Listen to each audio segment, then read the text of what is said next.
Hello, I'm your host, Brian Callanan. How will a decision to nominate the Showbox Theater as a city landmark affect its future? Why does a recent report show Seattle's homeless population decreasing? And what's next in an effort to build more accessory dwelling units in Seattle? Councilmembers Mike O'Brien and Kshama Sawant answer these questions and the ones you're sending in too. Next on Council Edition. Landmark preservation will not preserve it as a music venue. We do need a separate ordinance from the City Council. We really want to make it easier for people who want to add additional units in the single-family zone. All that and more coming up next on City Inside Out, Council Edition.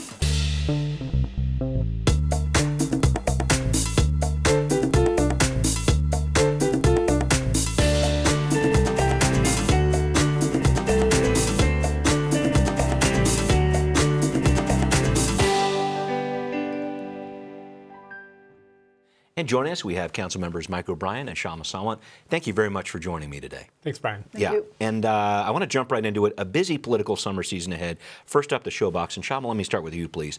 The city's Preservation Board has nominated this as a landmark. So the council is also considering keeping this property temporarily in the Pike Place Historic District for another 6 months. So the property owner has sued the city, pointing out that 12 years ago, the city determined this building was not of landmark status. So setting all this up. And I want to throw in a few comments here. We've gotten a number on this, on this story. One is, we need to save more and build fewer rectangles in this soon soulless city. Another one, doesn't saving historical sites decrease available housing?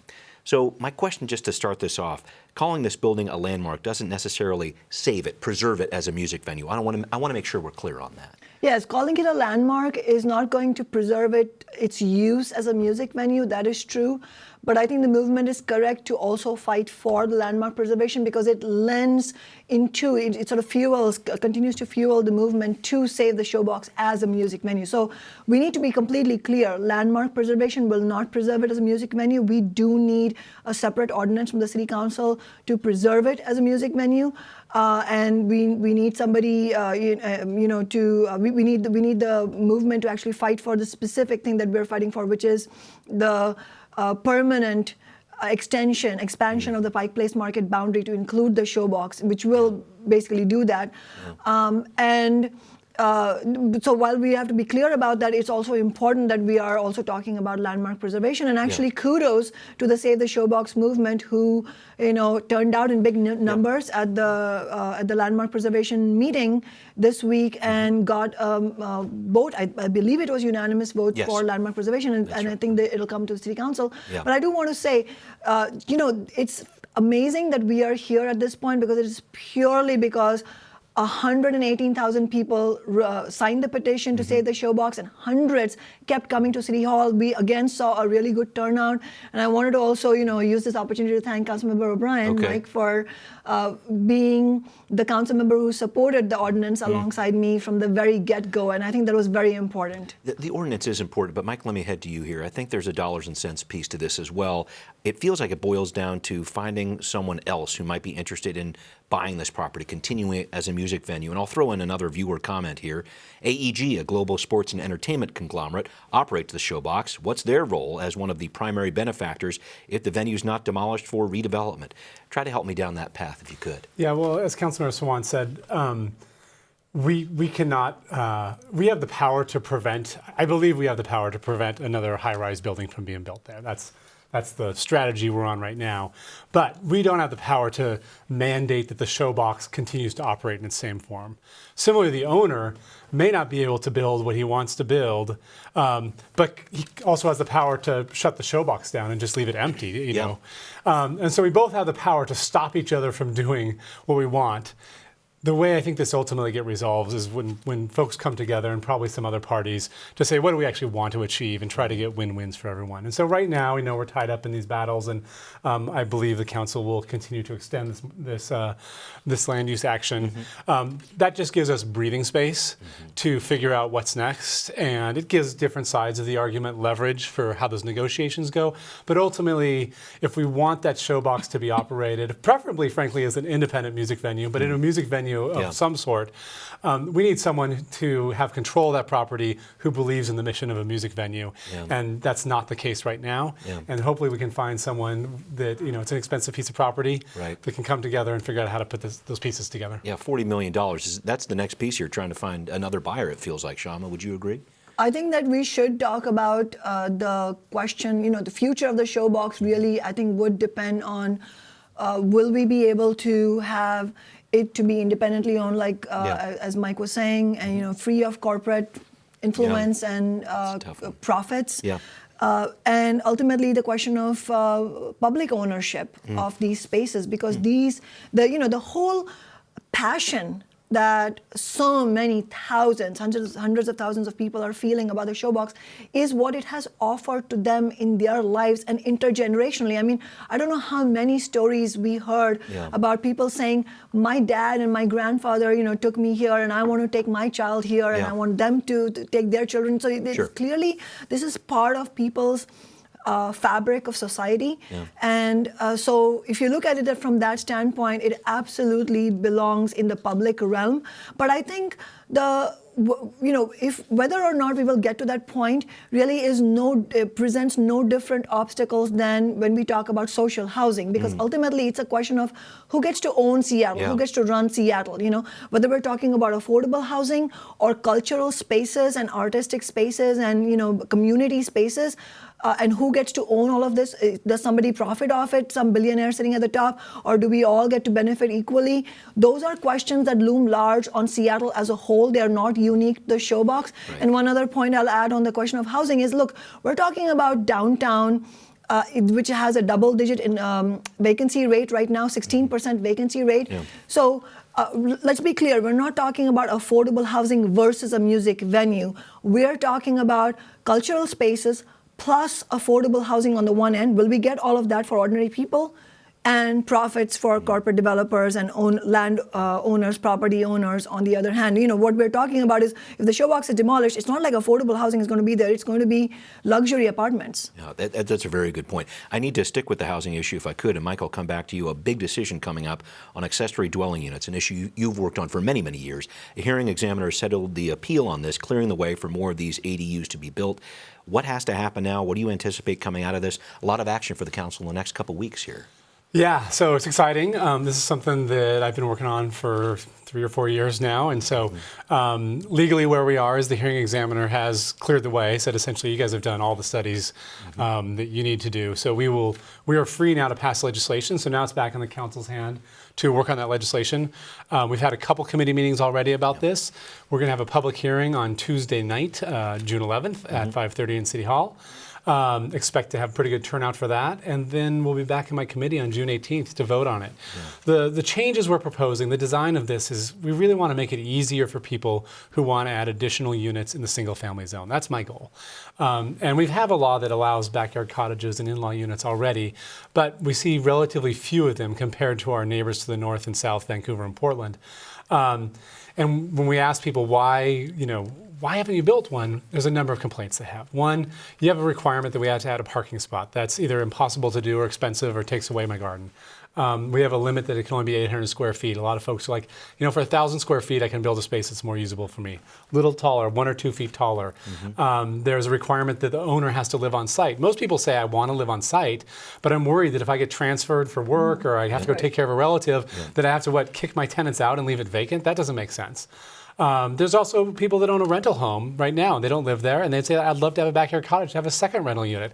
I think that's a good thing for the neighborhood. These are smaller units. They're not going to be affordable from a subsidized perspective yet, but at least they're going to be more affordable than what you'd otherwise see in the neighborhood. So there's a host of changes that I'm proposing in this legislation. We'll discuss amendments, in a week or two, and see where the council goes. But I feel like, despite some loud controversy from a few folks, I do hear pretty broad support throughout the community. Yeah, and Kshama, talking about this, I know some of that back and forth has been with builders who are saying, especially with this other piece of it, how big you can build houses on lots, this McMansion piece of this.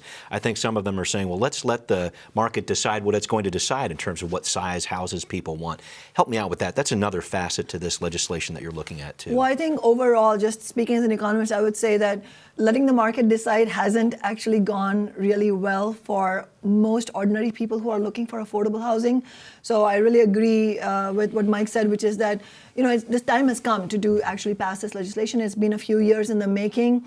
And I would really agree that actually I've heard strong support from various sectors of the community. In fact, just to mention one very important slice of community members who are talking about this is many middle class and working class long-time homeowners, especially retirees and elderly people in the Central District, many of them African American, who are actually struggling under the burden of just massive property taxes, because we have the most regressive tax system in the nation. Right. And everything that's good that we have in terms of public resources, it mostly comes from sales taxes and property taxes.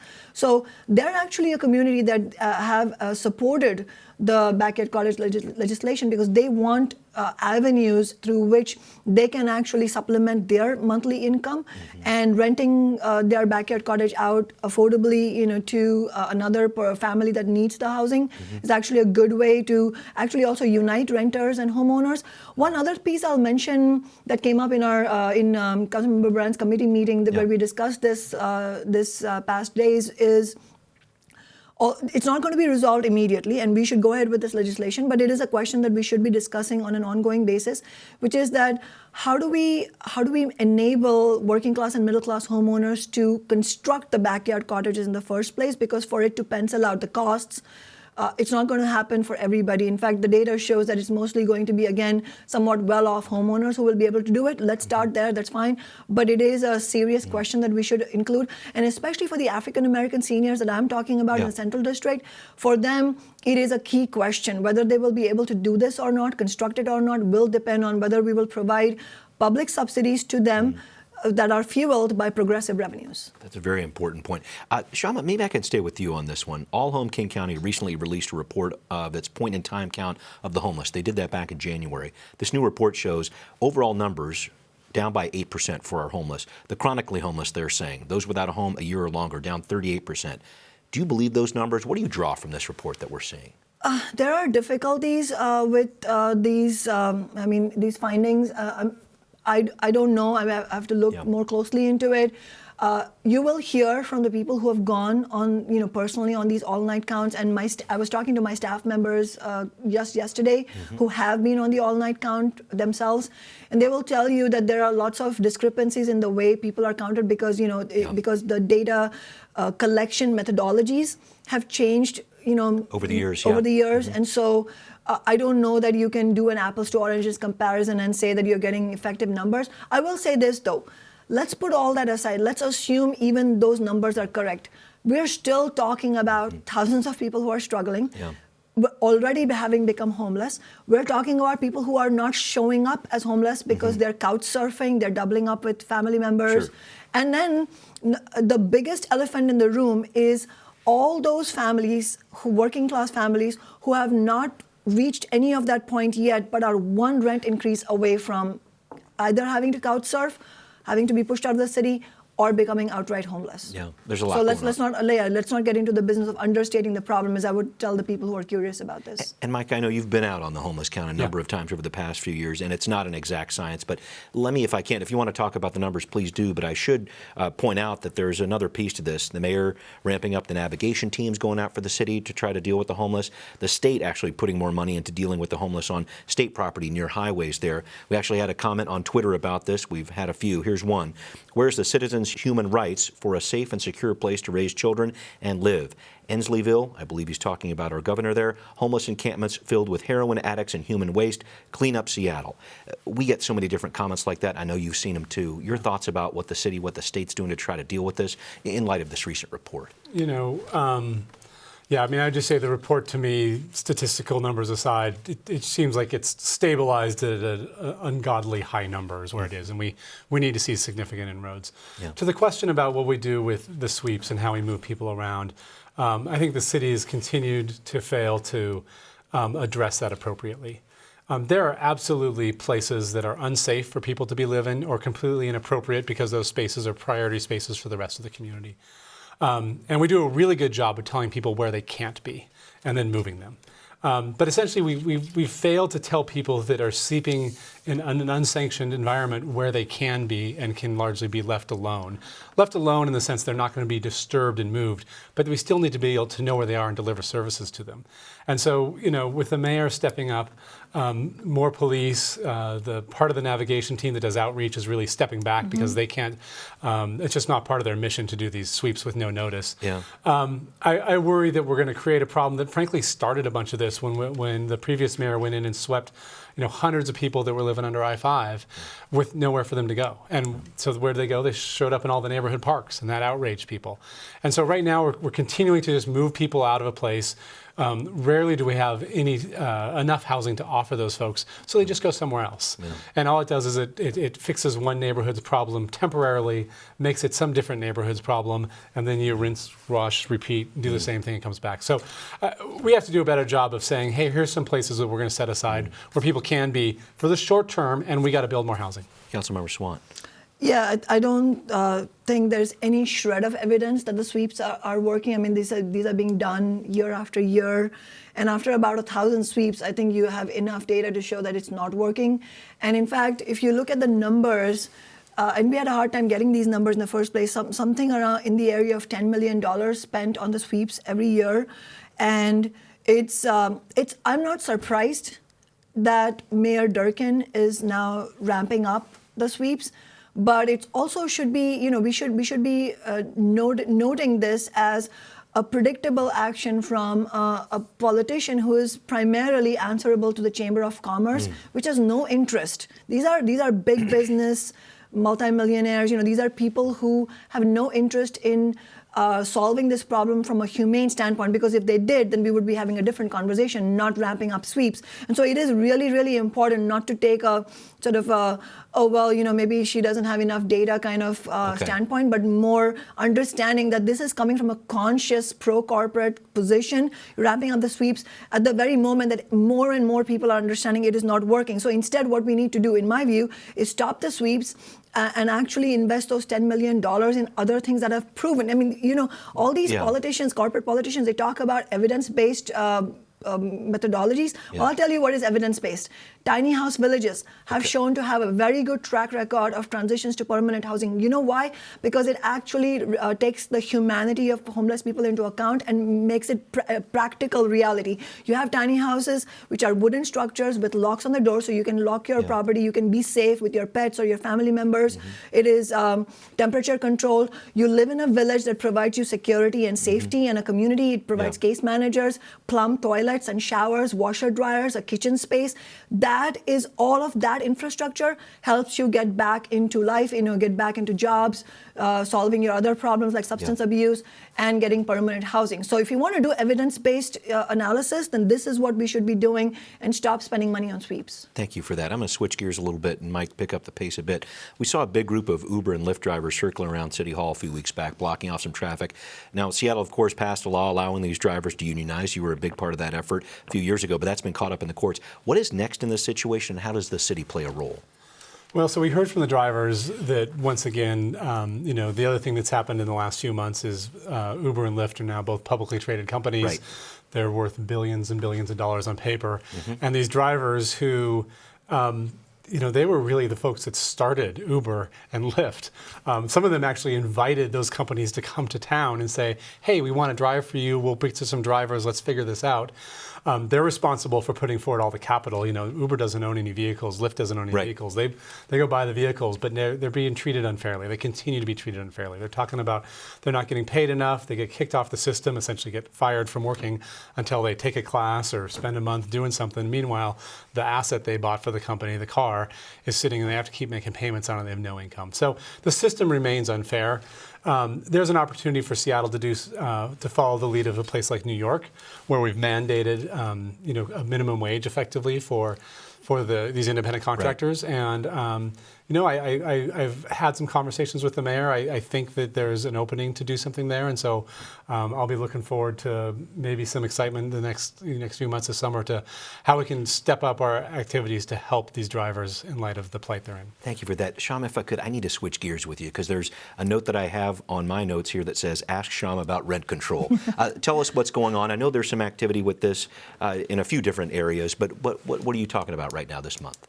Yes, if you don't mind, just on the point that Mike was making, very important. How can we actually find real justice for the Uber and Lyft drivers?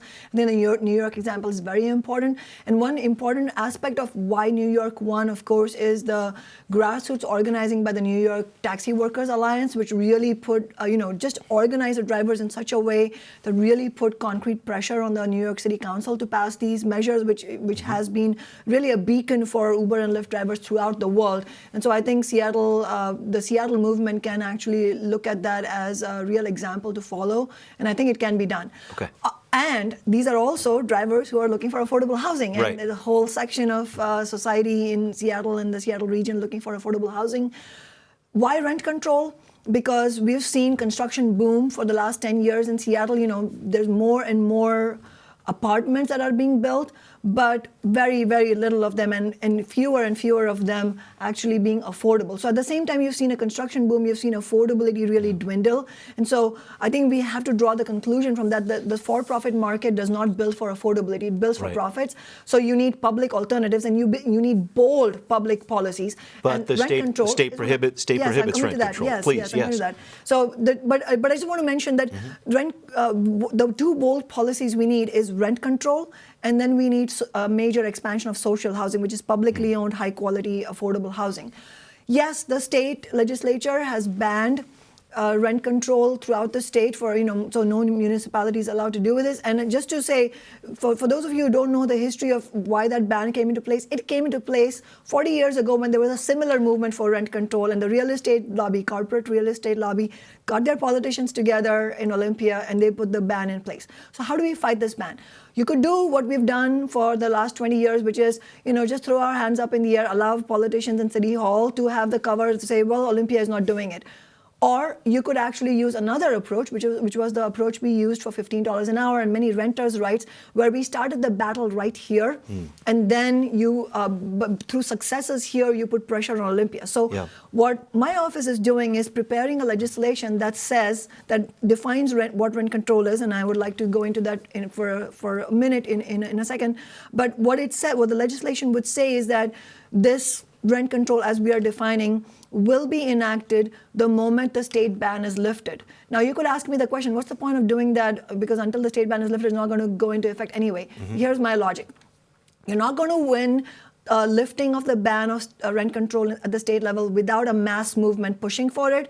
The mass movement has to start somewhere. So just simply by virtue of building the movement to win this legislation, which is totally legal, we've checked with the law department, by virtue of building a movement to win this legislation, it will create the kind of public momentum we need to create that conversation like, hey, you need to do this. And by the way, New York is leading the way again. Right now, New York City's rent control legislation is about to expire because that's the way they wrote it at the state level. And so guess what the renters in New York are doing? They're not writing letters and lobbying senators at the state level. No, they're using peaceful direct action, which is exactly what our movement is going to need, which is they're occupying senators' offices in Albany and saying, hey, we need a comprehensive rent control. Okay, we'll see what's happening next with that. Thank you for that. Mike, some big news, I would call it, with Sound Transit 3. I know a lot of elected leaders on that board, from Seattle at least, are calling for a larger list of options to study when it comes to that West Seattle to Ballard line. The concerns, though, I'm hearing on this is going to delay the project. It's going to end up costing us more. Can you update us on what's happening there, please? Yeah, so there was a process for the last year and a half that I co-chaired with King County Councilmember Joe McDermott called the Elected Leadership Group, and there was a citizen group that was providing information, trying to figure out how we can narrow down some of the options. And I think that group did a really good job, delivered our recommendations about a month and a half ago to the board of directors, and then they made a decision a few weeks ago of what is going to go into the environmental impact statement.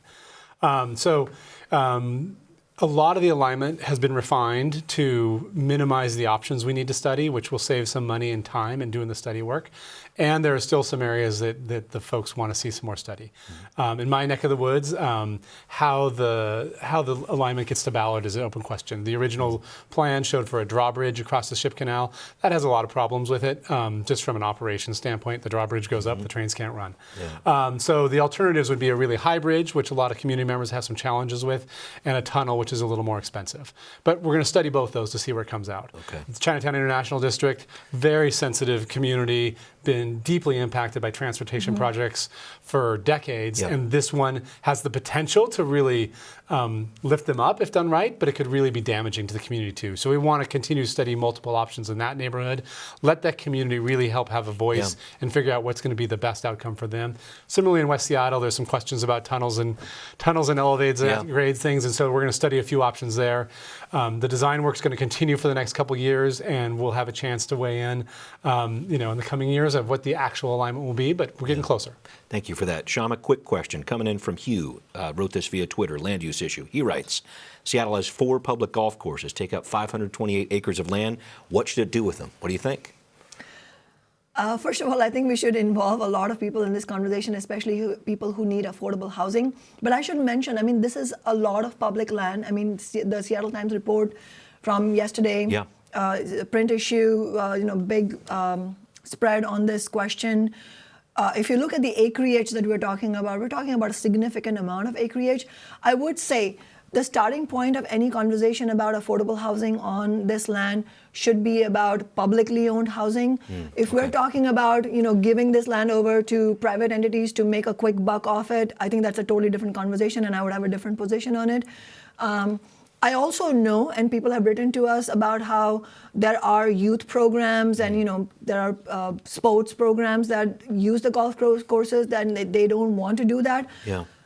I think that's a conversation to be had, but I also don't think it is wrong to raise the question. I mean, this is a lot of publicly owned land. Yeah. We are hurting for affordable housing, and if we are to, first of all, stepping back, when you look at the if you agree with us that we need a massive expansion of publicly owned housing, then in terms of the economics of how that becomes viable for the city to do it, the cost of the land is the starting point. And so, you can't ignore that. Mike, I want to briefly, if you can, give me a 30-second version. The Green New Deal. A lot of talk about this at the national level. You're working on something locally. What's going on?